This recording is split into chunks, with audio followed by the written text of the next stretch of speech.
Welcome to Life List, a birding podcast. It may not be on this phylogeny. What you looking at, man? I hit record, We're recording right now. Really? Yeah, we're going. And you're looking up blue ducks. Yeah, looking up blue ducks just to figure out what's related to. But I can't find it, so They're weird, man. They're weird ducks. They're odd ducks, some might say. Yeah. Okay. All right. Yeah. Let's get into it. Yeah, let's get into it. But straight off the top, Al, I got a big question for you. What? Do you say plover or plover? Plover. Do you say pileated or pileated? Pileated. Do you say egret or egret? Egret. Do you say coverts or coverts? Coverts. Do you say parula, parula, or I don't remember the other option. Parula. Parula. Do you say lazuli or lazuli? Well, that's just crazy because it's lazuli. It's not lazuli. I don't think it's either one of the ones you said. I usually say lazuli. But no, it's lazuli bunting. But it's lapis lazuli, right? No, lapis lazuli. I don't know. I'm not sure I believe you, even though you might be correct. I don't know if I believe myself, but I will talk with great and how confidence on it. Yeah, well, we are accustomed to hearing that. Now, how do you pronounce the warbler that used to be known, and I would say arguably a better name? Oh, Prince. Oh, no. Not formerly, formerly known as golden swamp warbler. Formerly known as golden swamp warbler. What do you call that? That's a prothonotary warbler. All right. Some say prothonotary, and I think that's weird. Yeah, 'cause they're getting back into the religious word in Latin. Protonotario or something. But I looked it up and checked multiple pronunciation sites, and they all say it the way Americans say it. All the Brits say we always say it wrong. They're like, it should be prothonotary, but I'm happy to be corrected if I've, our British listeners can tell me that I'm again wrong about what other British listeners have told me. But yeah, we always say prothonotary, and I've been feeling guilty about it for years, but apparently it's okay. Yeah.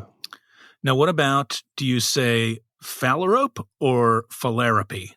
It's phalarope. All right, what about this one from India and elsewhere, but you say kukal or kukal? Kukal. Okay. Yeah, I thought you were going to say, jerrygon or something. Ah, dude, that's my next one. Jerigony. Jerrygon or jerigony? Jerigony. Yes. Now, is it? I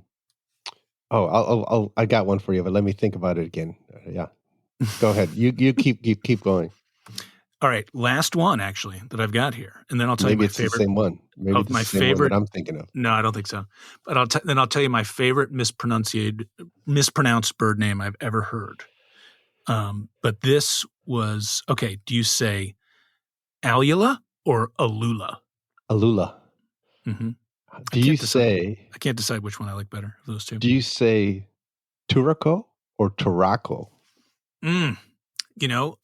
For me, that's like egret and egret. I change between the two. I don't have one. I go either way. I switch it back and forth. I'm a switcher. The South Africans all say it's Turaco. Mm-hmm. And I learned it, consistently as Turaco. I probably more often say it as Turaco. Yeah. Yeah. Now, my favorite of all time was I was on a trip once and I overheard somebody asking if we had a chance to see any Sprague's pipettes. And I was very deeply confused about, and I was like, Sprague's pipettes? Is that like a something used in chemistry class? Did you say they fly around up high in the air? It's hard to see them, but you can hear them. If they had said that, I might have had a better chance of understanding what they were actually talking about. But yeah, Sprague's pipette. I thought that was pretty good. Yeah. Yeah, Sprague's pipette. Maybe we should, it might need a name change, right? Yeah. So this is why I bring this up. Yeah. Sprague's Pipette could be, get the chemistry people involved, feeling a little included. It's true. It's high time. Things. Yeah. Yeah. And, Beckard. Yeah. Now, this is one I've always said Beckard. And, yeah, me too. But my understanding is that it's a French word, right? So it should be like Beckard, But I don't know if that's really true either. But that's the way I learned it, so I'm sticking to it. Yeah, that's Beckard, Jacana, Jasana. Not Jasana. Yeah, Jasana. Yeah. Or what about the big stork? The big stork? Big white stork in South America. Begins with a J. Oh, Jabiru. Yeah. How do you say it? Jabiru.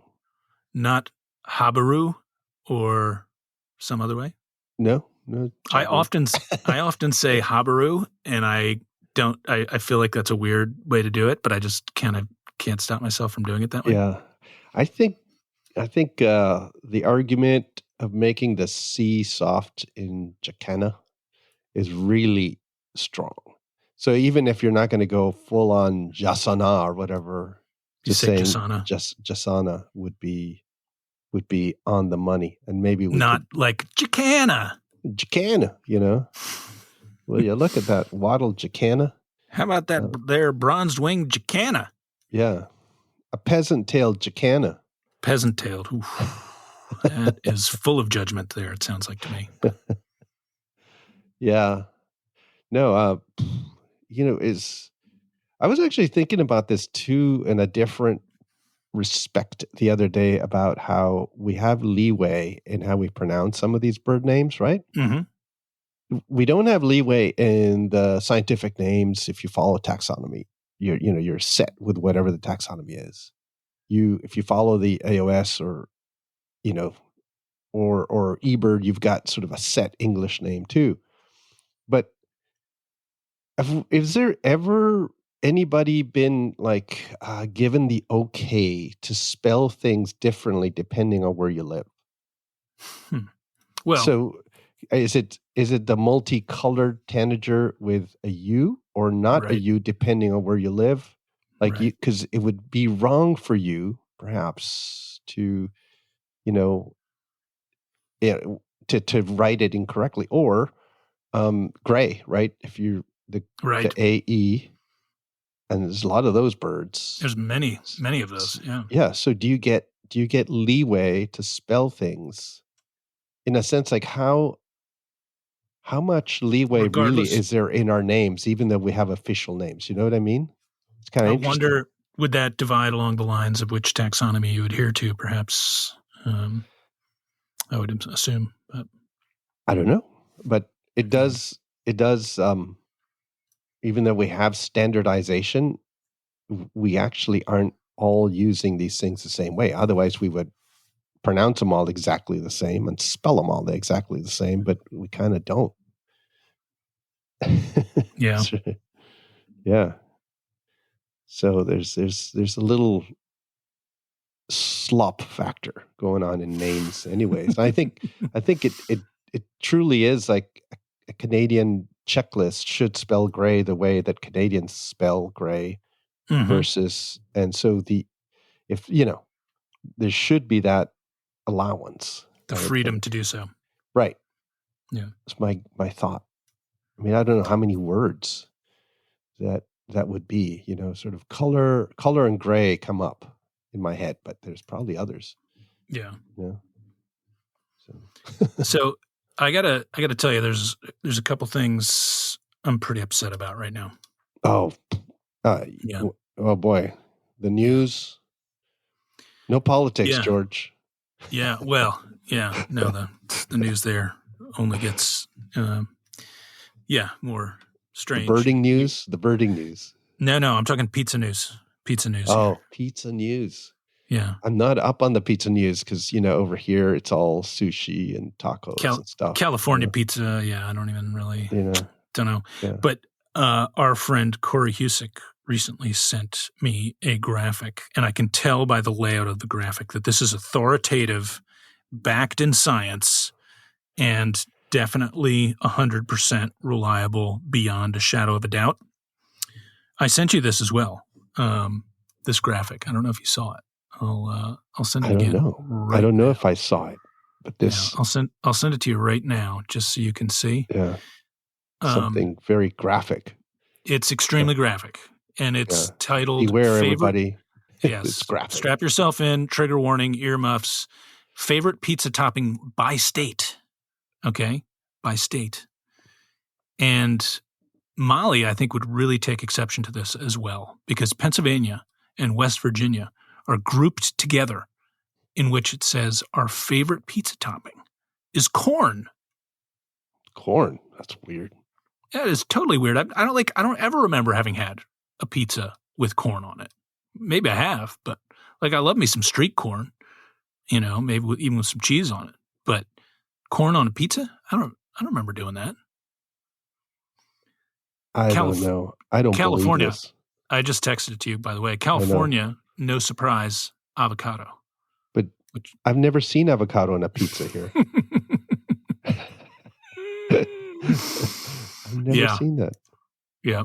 No, I think Corey was poking the bear when he sent this one along. But this is another good one. For Minnesota, the preferred topping is tuna. Yeah, nobody puts tuna on a pizza. Got to be insane. I know. It ought to be. Well, the worst one I'm seeing here, right? New Mexico. Carrots. Yeah, no, that's just carrots are vagrant on pizza. They're casual at best. But I love carrots, but we never run out of carrots. There's a few things in this house we never run out of: carrots, butter, chocolate. These are our 3 food groups here, and I love carrots between pieces of pizza, perhaps, but on pieces of pizza, I don't know. Seems strange to say the least. Yeah. All this is BS because cheese is actually number 1 everywhere.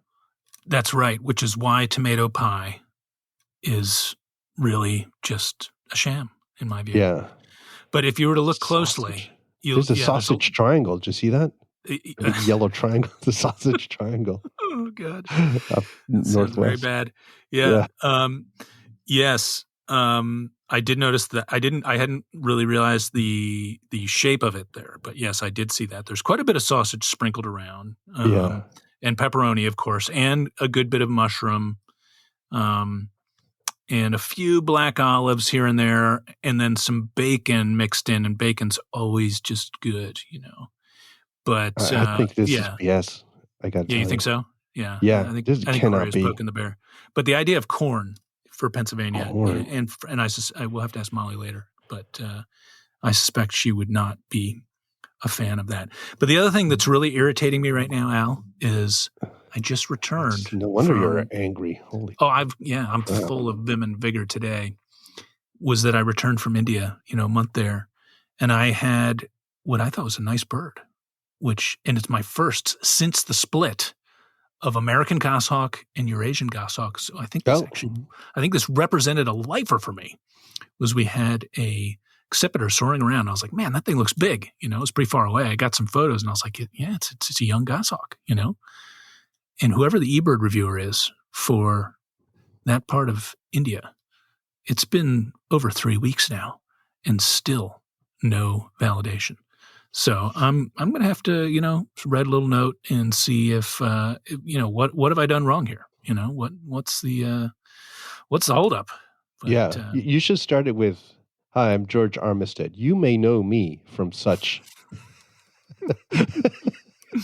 I'm sure that that'll go. That every time I've done that in the past, it's always worked wonders. Right, Mm-hmm. or just go right back. My father started birding back before India was a country, and it's just just go from there. Let's see where that gets you. All right, that sounds like really good sound advice. Really good sound. Yeah. Yeah. What, George? What makes you think that everything's just going to be just rubber stamped just because you're George. They're doing their due diligence. I protest. I mean, I was excited about that bird, man. It's cool. It's cool. In also Japan, kind of a rare bird there. We saw a couple, 2, 3. It was sort of like the jinx bird. I kept seeing, goshawks in really poor situations, flying through, and then it sat on a tree. Typical goshawk situation. And then getting the scope, one person sees it flies off, and but I think we had 3 different goshawk events, and the last one it was soaring overhead, and everyone got to see it. Yeah, moderately frequent, at least is my experience in Japan, and I was like, yeah, it's pretty neat. But you seldom get to see them well. About it. Yeah, and I think that is so typical of them. It's like they're fleeting or far away. Very hard to see well. One of my favorite things that happens here annually in Philadelphia is on some Facebook group or another, someone will say, well, check this out. Got myself a nice photograph of a goshawk here sitting on this apartment building. And, it's virtually always a Cooper's hawk, sometimes a red-tailed hawk, but almost always it is a Cooper's hawk. And, myself or somebody will try to gently suggest that perhaps it's something and they just vehemently, they will go to their grave defending these birds as goshawks, Well, the Goonlegs hawk record in Florida, that was one of my concerns with it. Apart from, I think Cooper's hawks might be more variable than people think, and it's like, how much more do you need to get one to look like this is one thing. But it was sitting on a roof of a house. I'm like, Goonlegs hawk on a roof of a house. It's like, I just can't imagine it, because it's a bird that can be around buildings, and it can be, and I know it sounds silly, right? Because I was trying to check myself on this, but there's just stuff you see and stuff you don't see out in the bird world. And Goonlegs hawks, sitting on the roof of a house would be one of those things like, oh boy, that just sounds off, and it sounds so Coopery.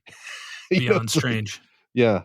So I know there's some aspect of like when you mentioned, the bird was on a building and then goshawk on a building. It's like, no, not so much. Yeah. Yeah. Well, as my father likes to say, people love to cherish their misconceptions, Yeah. Yeah. Well, I disagree with that.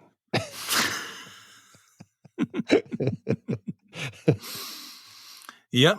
Well, Exhibit A. Well, Al, I think I wanted to tell you something that I am really, really excited about. Really? I've told you about a couple of things that I'm slightly furious about. Yeah, all the anger, it's really driving me down. I wanted to have this happy, podcast. No, none of Sucks. That. None of that today. It's been too long. Okay. It's been like a month since we've recorded. I know. I gotta get out some good stuff here. One is that I am going to see Dune this week. Dune? Yeah. Oh, there's a new Dune? There's a new Dune, the second part. Yes. It's coming out. I'm going to see it this Thursday, 2 days from now, 3 days from now. Very excited. Are you like, the books enough and you've seen the originals and all that stuff, right? So it's not like you're going in going, I wonder how they're going to actually do this, do this one, or how they're going to play, or you're just like, it's like a brand new story, right? So I don't really read sci-fi or fantasy. I love novels. I just finished reading Demon Copperhead, for anyone looking for a really good novel by Barbara Kingsolver, whose parents were birders, by the way. But they've been on my tours. The Kingsolvers. Yeah. I guess I didn't realize that. Yeah. I've seen them birding. It was years ago. But yeah, Demon Copperhead is a good book if someone's looking for a good book. But I can't. It's like Dune. I've seen it, like the book, laying around, But that's not really my style of book. But I did watch the original movie, like a lot. In part because like when I was in college, we just had a copy. Like it was like one of You're like a big 3 Sting things. fan? Actually, my wife is a huge Sting fan. She is like to the point that really it's like It's troubling. Yeah, it is.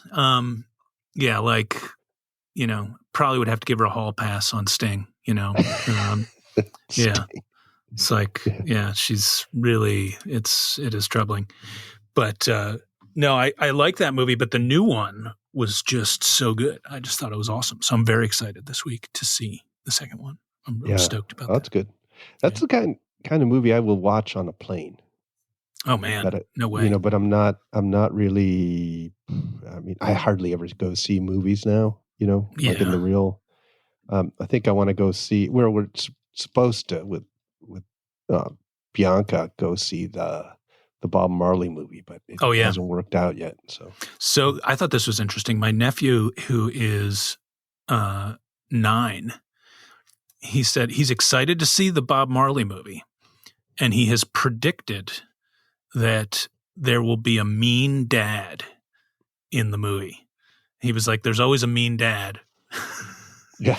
And I was like, "Huh." Well, in this case, there's going to be a mean dad in the theater if I go. Exactly. I was like, "That's not right. That's not the way it happened." Yeah. I thought the mean dad theory was pretty interesting. It's like it is sort of a formulaic thing, I guess. Like, I don't expect a revolutionarily good movie, but I just kind of want to see it. The last movie I saw in the theater this is embarrassing. Was it Anyone But You, which was a rom-com, and as you know, Al, I like You're quite the romantic. Rom-com. Yeah, I like not so funny, rom-com. but the romantic part you are. Oh, that's yeah. No, I think that's fair. I think that's an entirely fair assessment. Yeah, I really do like a good rom-com, and they don't really make them anymore. So this one was like supposed to bring back the rom-com, and I will say, I was embarrassed that I had gone to the theater to see this. And now you have millions of people listening to you. It was embarrassing, and it's only going to be more so now. So, I was listening to Naturally Adventurous. The other. Well, there's multiple birding podcasts, but one of the ones that I listen to are friends out there. Yeah, and I forget which one of the guys. It's Charlie and Ken. Yeah, who it was? Maybe Ken. That. And I wanted to respond to this, so maybe I'll respond to this here. Okay. He said Bob Marley may be the most I think he used popular or well-known or musical artist on earth. I have and heard I'm like, this advance. I totally agree. And if you ask somebody on a tour, right, like our clients, you say, what is the best known band? Whatever, they'll say, the Beatles, the Stones. I'm like, these days, what? You could argue Taylor Swift conceivably. Taylor Swift, right? Yeah. But you go anywhere on Earth, like some little spot in New Guinea, and somebody will know Bob Marley, but they won't know everything else. Like it's true. I've heard this same theory postulated elsewhere, and I think it is probably legit. I think it's legit. Up. Yeah. And I think for the North American public, especially maybe some of the older, or I don't know, maybe even the younger people, never heard of them before. They just don't. It's sort of like Bob Marley. Like, who listens to Bob Marley? Well, I do think for Generation X, he hit us good, and even people younger than Generation X, right? And maybe even a little bit older than Generation X, but not much. If you're, if you're born in the 60s and 70s or a little bit later, you will definitely have listened to a lot of Bob Marley. But I think if you're much before the 60s, he probably just didn't have the same reach, Yeah, probably, yeah. But at this point, as you say, it's pretty much pervasive everywhere. Pervasive. And maybe there's an aspect, too, that he didn't live long enough to become mundane or bad. Like everything he put out was kind of good, and he Right. kind of Like he couldn't passed hang away in on his too long. prime. Like some musicians hang on too long. He was kind of cut down in his prime. Yeah. Still Anyway. churning out. Yeah. Yeah. Yeah. He didn't invent reggae, but he didn't brought it start to a out whole as new a level. reggae. Yeah. He didn't start out as reggae musician. He was basically doing more ska and, other kind of popular stuff of the day in the 60s. And then he just kind of gravitated to this new form and then boom, like made it worldwide. So that's also key. Like he almost single-handedly brought Elevated. reggae to everybody, Yeah. So that's pretty cool. Yeah. Yeah. So Ken, I agree. I totally agree. I think it's a strong statement. Yeah. Yeah. But why are we here? Why are we here? Something else Not to talk about movies. Yeah. Something else I'm looking forward to, Alvaro, is the Jerry Gons. The Jerry Gons. Yeah. The Jerriganes and the Tom Tits and the Fernbirds and the Weckas. Whoa. Don't say those words. This is a family broadcast. I don't think we've been recording the same podcast there, pal. I'm not sure this could qualify. I got to look these things up. Tom Tits. That sounds pretty cool. Yeah. Tom Tits. And why do you bring this up? These funny sounding birds. Yeah. Well, we're heading there in December. Yeah. And we've got a good gang going. Nice bunch of friends are joining us for this. But I've had a number of folks ask me, and I think you've had sort of similar situation where people are like, what's up with this part of the world? Yeah, the Subantarctic, New Zealand, Australia. Yeah, we have to include Australia because Macquarie is in Australia, even though we start out in New Zealand, right? Like, is that how it's but it's actually an Australian territory, so we can't just say the New Zealand Subantarctic. That would be it's a big chunk of the world. Yeah, it is. It's the Subantarctic Islands of New Zealand and Australia, and this is people often ask me, what's your favorite trip? Which is, if you've traveled like you and I have, that's maybe it's easy for you. I don't know. For me, I do. I struggle. I tend to say that I like open country. I like high latitudes, especially. But really, a mix of everything is great. But I would say that of all the trips I've ever done in my entire life, that this cruise, the Subantarctic Islands of New Zealand and Australia, is one of my absolute favorite trips I've ever done. I would say it's a top 3 trip for me. I would have to think about what those other 2 might be, but this is definitely, it's got elements that speak to me, and I think really speak to the romance of wilderness. It's a 17-day cruise where often you don't see any other people except the people on board your ship for the duration of that, except for maybe 1 or 2 biological stations. You're unlikely to see any other ships out there. And so, you're going around for 17 days visiting these remote islands that in most, 4 of the 7, we will try to make land. We will try to set foot on. But the others are actually, you're not permitted to land at all. That's how wild they are. And in between those islands, there's travel time, which some would say is actually maybe the most exciting time of all, because you're out in the deep and you're where all these seabirds are. So and it's whales. Yeah, exactly. Cetaceans. Like the cetacean list is off the chain. So you've got, dozens of species of tube nose that you're going to encounter here. Usually something like 30 to 40 species of tube nose, depending on what your taxonomy is, including most of the world's albatrosses, which I know is big for you in particular. So we're going to see. Yeah. We're going to encounter, wandering albatrosses and at least probably 3 different taxa of wandering albatross. And which eBird has split now, right? Like that's right. Yeah. So snowy, Antipodean, Yeah, Gibson's. Gibson, I guess they lump with Antipodean, but it's could potentially be, Yeah. a future split. And the cool thing two too, Royals. Yeah, the two Royals, both Southern and Royal, will be in areas that they breed. And one of the cool things too with these big albatrosses is that you actually, it's one thing to see them in their element in the wind and the sea and coursing around, and they do follow the ship at times, which is pretty thrilling. But you actually get to, like at Campbell Island, we'll get to, and possibly one or two of the other islands, you actually get to go see them at the nest, where they're, and then you really get a sense of just how big these things are.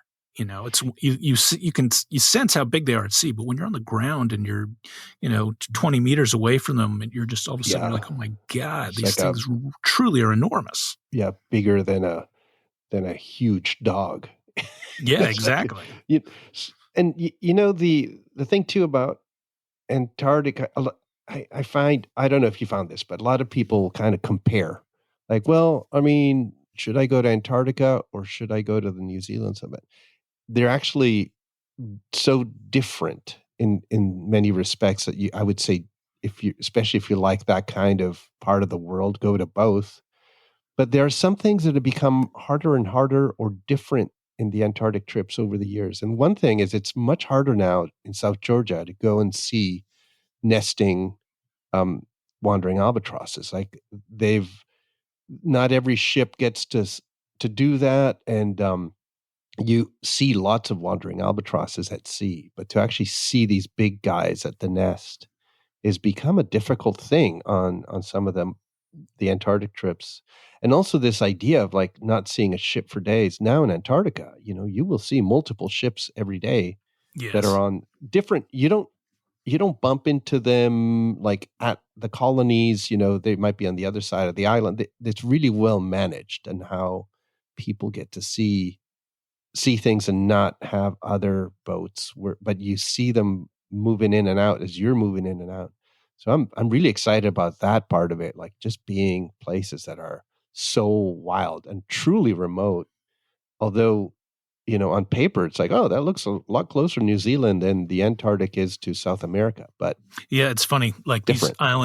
These islands are closer, right? Like I think Macquarie is, if I remember right, Macquarie is as far south as we're going to get on this cruise. Macquarie Island, which is the Australian island, which I think it has been surpassed now by another island, but for a long time it actually was thought to have more breeding penguins than any other island in the world. And that is, I think, like 53, 54, 55 degrees south, something like that. It's basically the same latitude as Ushuaia, where you begin the Antarctic cruise. So we're actually much further north, yet we will reach the Antarctic convergence because you get into areas where there are blue petrels and some of the more southerly things. We kind of barely reach the Antarctic convergence, but mostly we're much further north, and yet these areas are actually much more seldom visited. Right. And that the Antarctic and the subantarctic convergence lines, which are these important features on the, sort of the ocean ecology that separate different avifaunas. It's really neat to me to see that, when you're going out from Ushuaia and going to the Falklands, you sort of are crossing, that same kind of region of the world versus, in the subantarctic in New Zealand, Australia, yet in a different latitude. It's much more constricted in the Antarctic area. It's like bigger, broader. And I start wondering, like, is it this deal with the fact that all these islands are sandwiched between these two important kind of food ecology kind of divisions that makes that part of the world, the New Zealand, Australia part of the world, so species rich? Like, because it's mind boggling to me. Why are there so many species of seabirds of various kinds, right? Not just one kind, but including the cormorants, the shags, and penguins. You have the penguins, and you've got the tube noses. Way more diverse than when you go to South Georgia, Falklands, and so so it's kind of like, what is going on here? What is so special about this? And I think that's part of it. It's all these islands sandwiched in between these, like, basically 3 ecological zones that you're near. Yeah, it's a good point. And part of that too is like what allows you to, like, it seems weird that you're going a place where there are all these tube noses, all these penguins and cormorants, and yet we're going to see also endemic parakeets. Yeah, And like yeah. that doesn't Snipe, those things, those things ducks, don't pigeons, seem to right? jive, but they do. Yeah. Yeah, it's really an interesting mix. One of the things too that I was, in my trying to understand this part of the world, I read that Macquarie Island, the one you said is further south, is like this linear island, like it's like a big chunk of rock that came out of the ocean, and it's apparently one of the only places in the world where the crust, the rock that's being built up as the crust is sort of expanding, as 2 plates are moving out, where it's like just out there and visible, and as this big chunk of island. And I think there's probably been, also because of the volcanic nature of some of this area, islands that have come and gone over the years. So there's always been islands, and they've shifted around, moved about, and then, when you get an island, you get a bunch of seabirds breeding on it that only go to that island. You get speciation, and so I think that's also what's going on here. It's just this crazy geology that will be really interesting to talk about there with people who are, the ship's naturalists will have all that info on what makes these islands different from each other and from the rest of the world, kind of geologically. I had forgotten that unique geology about Macquarie. But yeah, apparently it is the only place on Earth where rocks from the Earth's mantle are being actively exposed above sea level. Wow. Yeah. So, I mean, yeah, that's definitely unique. Yeah. Yeah. Generally speaking, these, so there's the 5 of these islands, the Antipodes, the Aucklands, the Bounties, the Campbells, and the Snares. Those collectively are designated a UNESCO World Heritage Site and are part of the largest natural sanctuary in New Zealand, what they call the New Zealand Outlying Islands. And Macquarie also is a UNESCO World Heritage Site because it is, as I described the geology, because of the Earth's mantles being exposed there.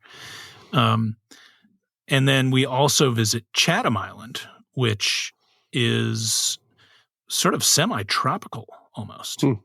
And that's where you get the Girigony. And you get, there's like an endemic form of like the New Zealand pigeon. And, it's very weird. It's got a real like element of Polynesia there, Right. more so than any of the other places, even though they share vegetation. But you go from, these subantarctic islands to Chatham, which is really quite different and also has some of the rarest birds in the world. And that is where the famous taiko, or the magenta petrel, named not for the color, how cool would that be, a magenta petrel, but for the ship that it was collected on by Rollo Beck way back when. It is, I don't know what they number now. I want to say maybe low triple digits now for the taiko. But it's one of the rarest birds in the world. And they all breed, as far as is known, there on the Chatham Islands. Yeah. And I think we have a decent chance of seeing that bird. That'd be kind of cool. Yeah. Oh, it'd be way cool. And then there are easier things to see, like the Chatham albatross and, and endemic shag there, isn't there too, right? Yeah. The Chatham albatross. Al, have you seen pictures of Pyramid Rock? Yeah. I know it like the back of my hand because I've seen so many pictures. Uh-huh. I'll probably see the real thing and I'll cry.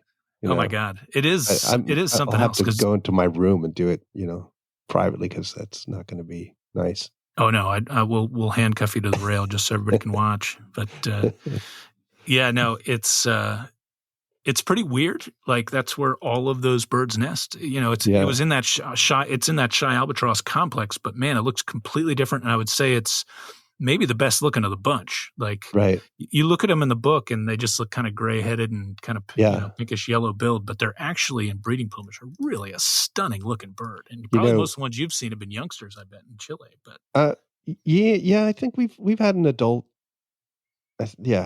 way back, but but when I have Thanksgiving dinner and all that's all laid out, I make my mashed potatoes into pyramid rock and make a whole. And they're like, what are you doing? What are you doing, Alvaro? It's like I need to get there.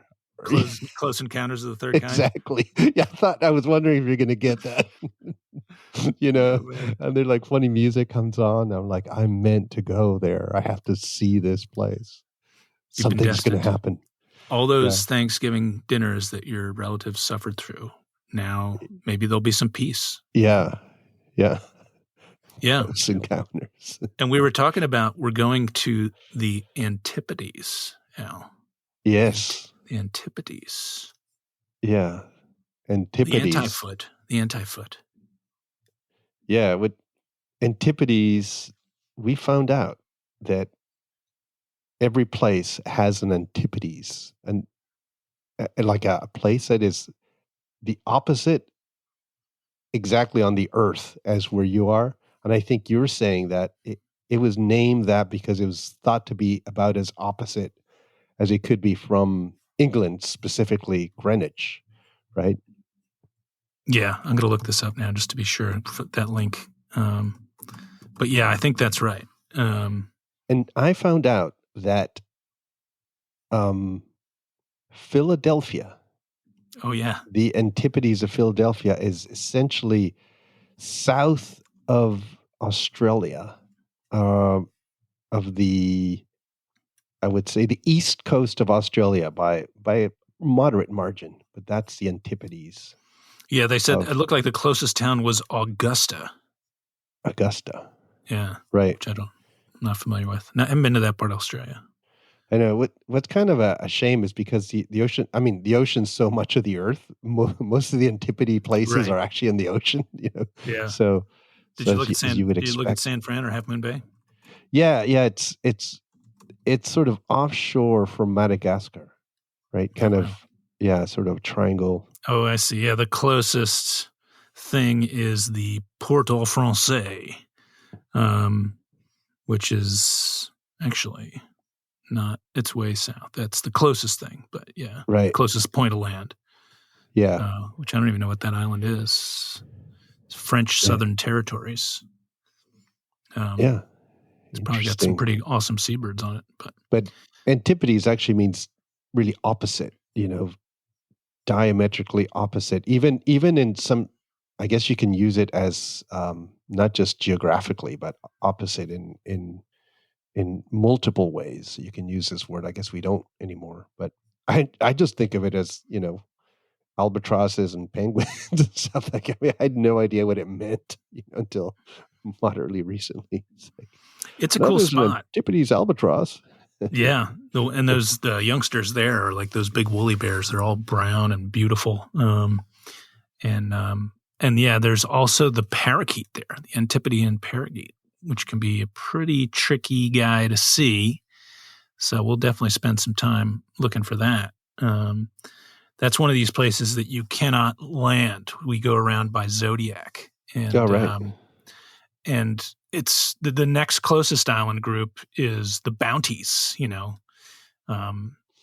I assume named for the mutiny on the Bounty, but not actually sure of that. I should probably look that up. But if you ever want to see a place, like there's like a, what do they call it? Like a shipwreck, like a thing if you are shipwrecked that you can go and find. It's got like supplies and stuff. Oh, yeah.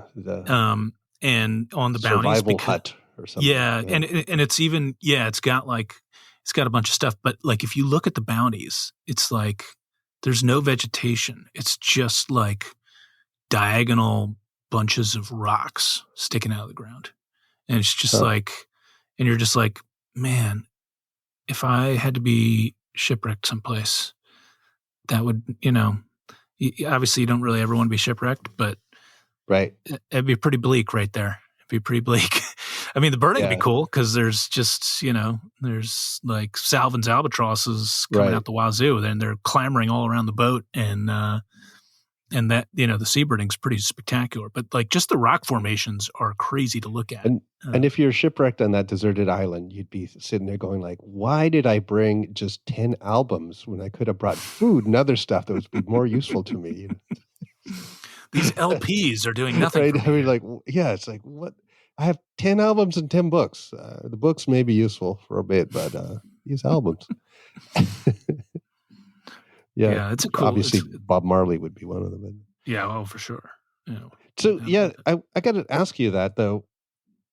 Many of the places that you sort of think of when you go on a ship to go look for wildlife, with South Georgia or, up in Svalbard and down here in the New Zealand, Australia, Subantarctic, I think of as like really, really beautiful places, like places that make you, that you're taking about as many photos of the place as you are all the creatures. Is that kind of what was your experience when you've been there? It is very scenic. And I think what the landscapes can be pretty dramatic in places. It's not like Antarctica where you have a giant continent, that is a backdrop with just intense scenery everywhere. Mm-hmm. But there are beautiful scenescapes.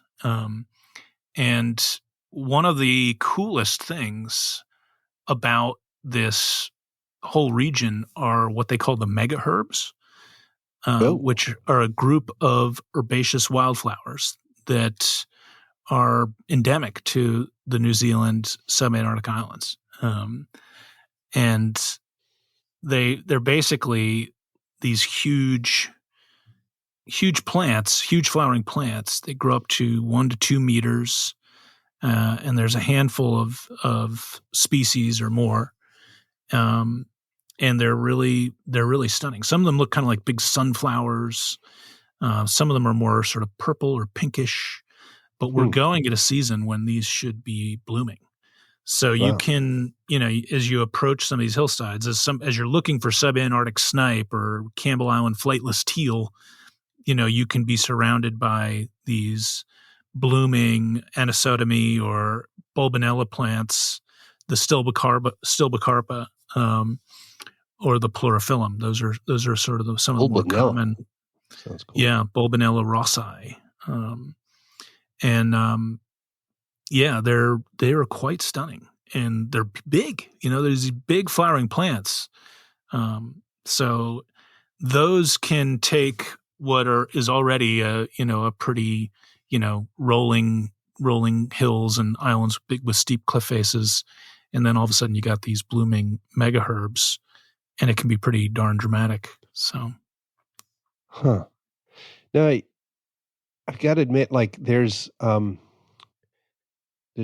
part of me that I've seen these seabirds in books, or sometimes I've seen them in the non-breeding season somewhere else, sort of like kind of well-versed in the birds.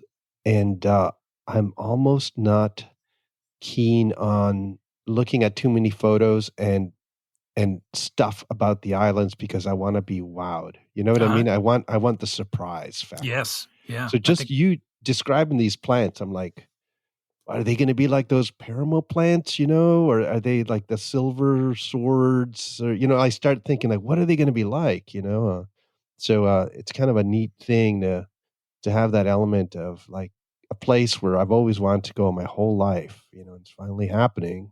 And I'm going to be able to show people birds and stuff that I'm comfortable with, but this whole other realm that's going to blow me away.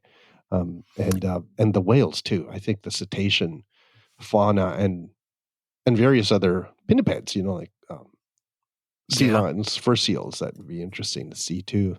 Just I think you'll get a kick too out of seeing some taxa that you are familiar with elsewhere, like the black-browed albatrosses that you've seen by the thousands. You're going to see the Campbell albatross, which looks very similar, but has a honey-colored eye, and the eyebrows quite different, and the underwing pattern's a bit different. Right.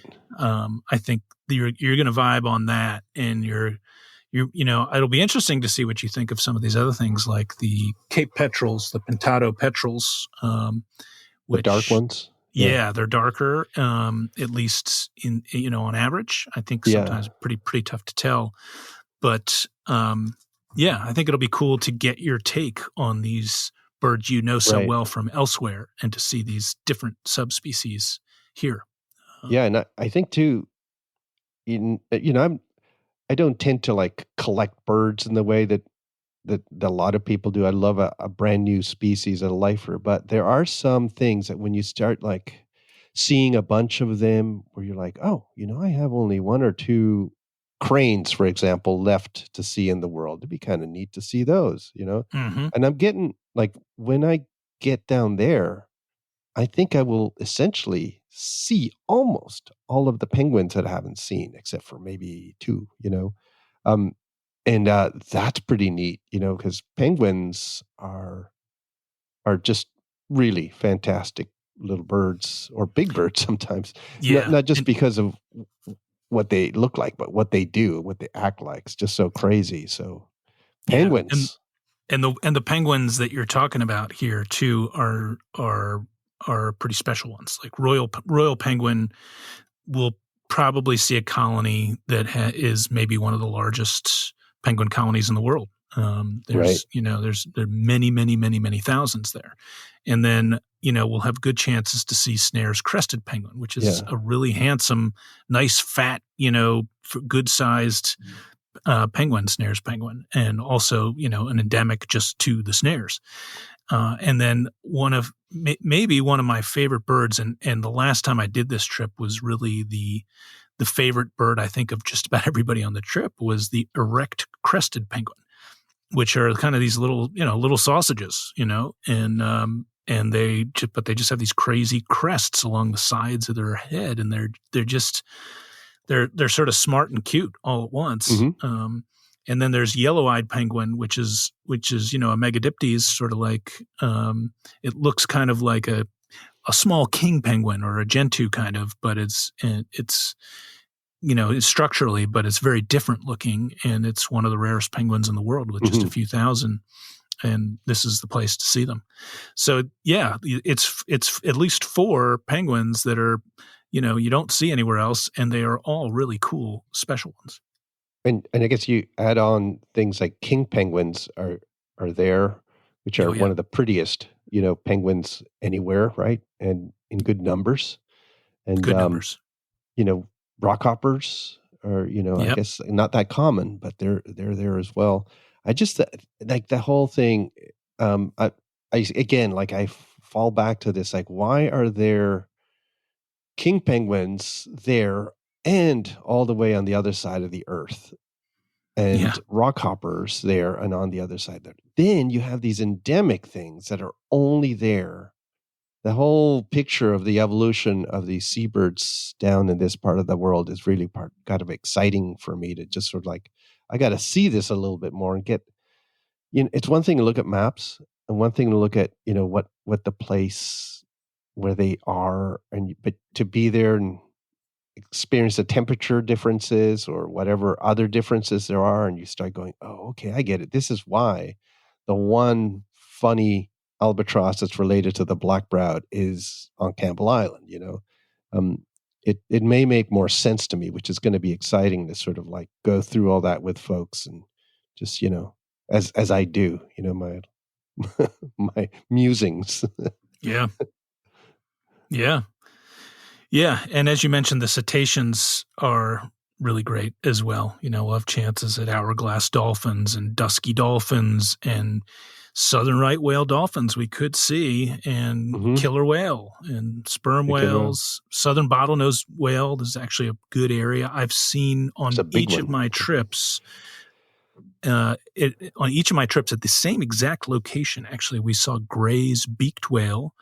And as I've detailed in the past, strap-toothed beaked whale I've seen on this trip as well. And there's even, other rarer, different things that we could bump into in addition. Right. Yeah. And I think when you went there, the ship that you used was an older, smaller ship. So it's kind of been a ship upgrade, right? Since that time, or am I wrong? Oh, I would say so. Yeah. Okay. Yeah, I would say the ship we're going on is considerably more comfortable. Yes. Right. It's a much, much, much more comfortable ship. Yeah, I've been on it before, spent some time on it, and I'll save those stories for another time, perhaps. But it is a very nice and very comfortable boat. Yeah, so it has a gym, so you don't have to go rucking. I think, George. That's right. Yeah, I do have to. I got to get out and ruck. By the way, I feel like basically after a month in India, I feel like I have been like taking ghee injections around my waist. Basically just eating. I'm a disgrace at the moment. I'll just put it that way. Wow. Yeah. It's food in India is really good, and I was surprised that I didn't get bored of it. Everybody makes a slightly different version of something. You think, oh, this is the same, that we had. Oh no, it's different. Yeah, I mean, like every meal you have dal, but it's different every time you have it. Right. Yeah, it's really nice. The food's amazing. No, maybe we'll talk about that later today. Right, but I mean, I love a ship-based trip because there's so many moving parts in a regular tour when you need a bus or sometimes like a 4x4 and some other. Then you got to have all the restaurants set up and the whole deal. And then in a ship, it's like there's a buffet. People can pick out the stuff that they want to eat as little as they want. Don't have all those other complexities of a tour that are fun, right? They're fun. There's a reason why we travel. But on the other hand, it's so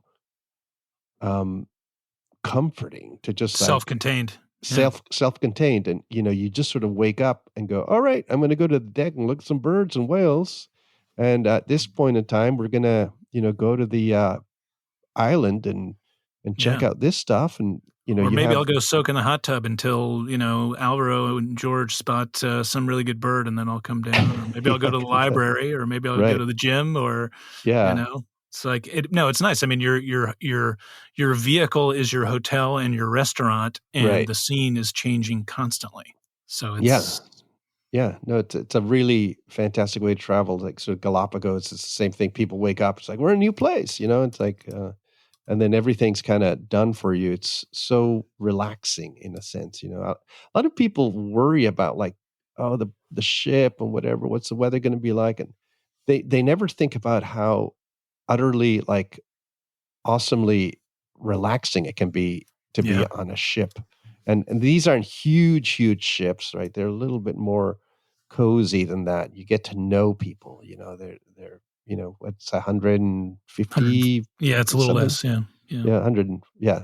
100 something passengers. So it becomes like this community. It's a really nice feel to be on these expedition ships going out. It's always funny too. Like after you be on the shipboard a week, and then all of a sudden you'll see something, you'll be like, I never saw that person before. Where'd they come from? Where'd they come from? Yeah. No, it's I'm really looking forward to it, and I almost don't know what to get excited about because it's all exciting, Yeah. And for me, it's even a whole new section of the world. There's been I do have a lot of people that go on sometimes on my trips when I first do them because they want to see like excited Alvaro going, oh my God, look at that thing. Well, I have to say, as someone, as a lifelong bud, and knowing how much time you've spent in Hawaii and knowing how much time you've spent at Easter Island, getting to go with you to the other corner of the Polynesian Triangle for the first time, I'm excited about that, Yeah. and so that's going to be a lot of fun. And you get to learn, we'll learn something about, the Maori and the Maori language. And you see a lot of similarities to what you're probably familiar with from Rapa Nui or from Hawaii, and in the language and the people. There are definitely some unifying things, but also in the biome itself. There's there's Metrosideros trees, in both, just like the Ohialehua. You'll see those on the mainland New Zealand as well, and it's sort of like, oh wow, like we're on the other side of the Pacific pretty much, and you're gonna recognize some plant life. It's ironic. I have one in my front yard. Is that right? Yeah. See, we call them New Zealand Christmas trees here. Wow. And it's like a common coastal California garden tree, good bird tree. So it's like, it's a really great place for nesting. It's interesting. Really thick. Yeah. Metrosideros. Yeah. Yeah. The other thing that's cool too, I think, that people will learn about on the trip, but that even if you can't go on the trip, you can learn about, is what a frontier of conservation these places are. Campbell Island in particular was where, I think it was the first place where they did one of these massive rat eradication programs where they dropped, they dropped a toxin for rats all across the island. And when I was there last, we actually found, I think it was the first evidence of breeding of Campbell Island teal, which is a flightless duck, in like decades. Wow. And we actually caught a duckling. We never saw an adult, and we didn't realize what we were catching at the time. And then later we were like, oh my God, we're really not supposed to catch these things. Hopefully the statute of limitations is up on that. But we all of a sudden we realized we had this little Campbell Island flightless teal duckling, and we had photos of it. And I mean, now those are not that hard to find, we should probably encounter those while we're there. Same with the snipe. These are, flightless birds that are there, and that because of the incredible conservation efforts by the Department of Conservation, DOC, as they call it in New Zealand, we'll have a DOC officer on board with us to teach us about all of this. It's just an incredible story what's happened at Campbell Island. Also, they're undergoing this same kind of treatment at Macquarie Island, where they have a big problem with rabbits. But the birds just, you give them a little space and they really come back. So I'm excited to see how different Campbell Island is from the last time I was there. Yeah, I've heard the Macquarie Island work has really been successful. Like they've eradicated multiple species of introduced mammal at this point. I don't know if they've, long term, they've been able to confirm that they're gone, but that the vegetation and the birds are coming back in a way that hasn't been seen, in living history. Right? Like this is, we're talking, some of these introductions happened in the 1800s. Nobody alive, even our parents or grandparents, can picture what these places look like, and they're coming back. Yeah, it's exciting. Yeah, it's kind of cool. New Zealand definitely at the forefront of island conservation, and here, with the Farallon Islands, that project has a lot of involvement, in terms of like the techniques of what's been done in New Zealand, and also other places in South America now where they're trying to do, restorations of islands. Just people who did it first. So it's going to be really neat to see their work and enjoy the fruits of that conservation work. And and in a sense, bring it to other folks. Yeah, exactly. They have, and it's cool to see what's happened there, and to see how that ethic and methodology has spread elsewhere. Mm-hmm. I think we should scoot, in part because you and I are going to record a little later today as well, and because between now and then we both have stuff to do. Before we go, Al, I want to remind folks, check out the Life List newsletter.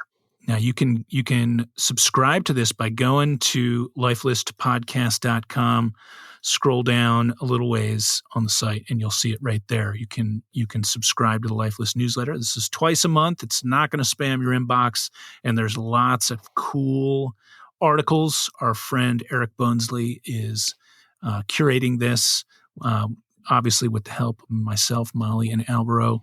And we're pretty excited about it. It's been a lot of fun so far. There's a little bit of trivia in there, interesting news and articles, and just fun bird stuff that we think is cool. So definitely take a look there. And Al, is there anything else you want to let folks know about before we scoot here? April, Cuba. If you have never even thought of going to Cuba, one of the most exciting, amazing places in the Caribbean. And, one of the coolest. Definitely one of the coolest places on earth, and 90 miles from Miami I know. Or something. Yeah. And it's not always on the radar for people because they think that maybe it's not allowed to go there. You're allowed to go there. You're allowed to go and survey birds as we do out there, and you will see endemics. You will listen to great music. You will have potential, if you are into this, of drinking some great rum and just having a great time. The Cuban people are amazing. So don't even think about it. Just go. Do it. Yeah. Do it. I'm eager to get back myself. Yeah. Check it out. alvarosadventures.com. Yeah. Cool. Well, thanks, Al. Thanks, everybody. We will be back again soon. Cheers, y'all. Bye-bye.